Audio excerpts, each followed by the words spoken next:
Ikeetan seetti maddaa gooftaa koo ejjetii koo. Ikeetan seetti maddaa gooftaa koo ejjetii koo. Tiksee hunda caaloo sin jaalladhaa abbaa koo.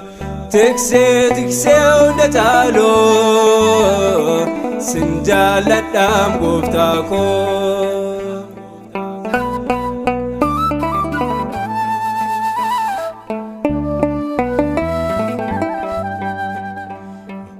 Hundoonatti geessu ilkaan isaaniin seeqanii abbaa kondoo olmaa kee ta'uusaa dagatanii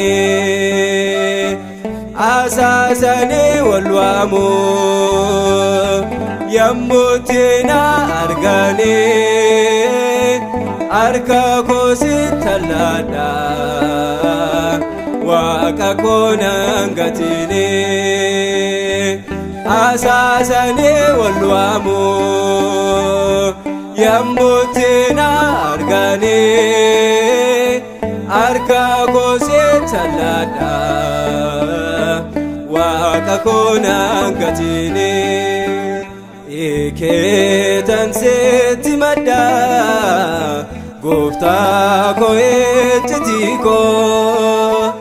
Ikeetan seetti maddaa gooftaa koo ejjetii koo. Tiksee hunda caaloo sin jaalladhaa abbaa koo. Tiksee hunda caaloo sin jaalladhaa gooftaa koo.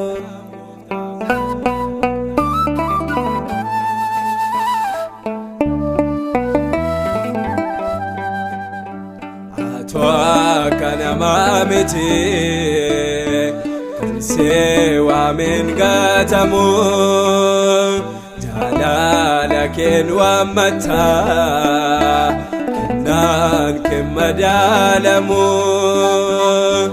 Gara keetti fiiguun koo hubadheeni mul'aa kee abbaan siin jedhaa na yaadadhu mucaa kee.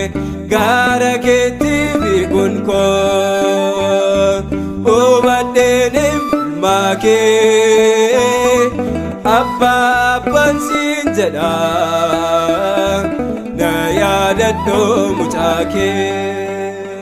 Ikeetan seetti maddaa gooftaa koo ejjetii koo. Ikeetan seetti maddaa gooftaa koo ejjetii koo. Tiksee hunda caaloo sin jaalladhaa abbaa koo. Tiksee hunda caaloo sin jaalladhaa gooftaa koo.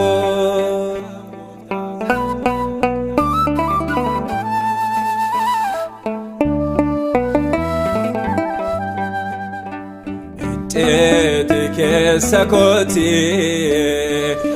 lammiin koo naan beekne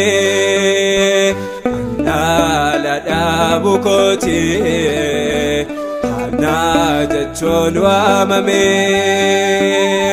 Kanaafan seetti madhee ejjetii koo hiikadhee imimmaan koo harcaasee Saamu'eelin argadhee.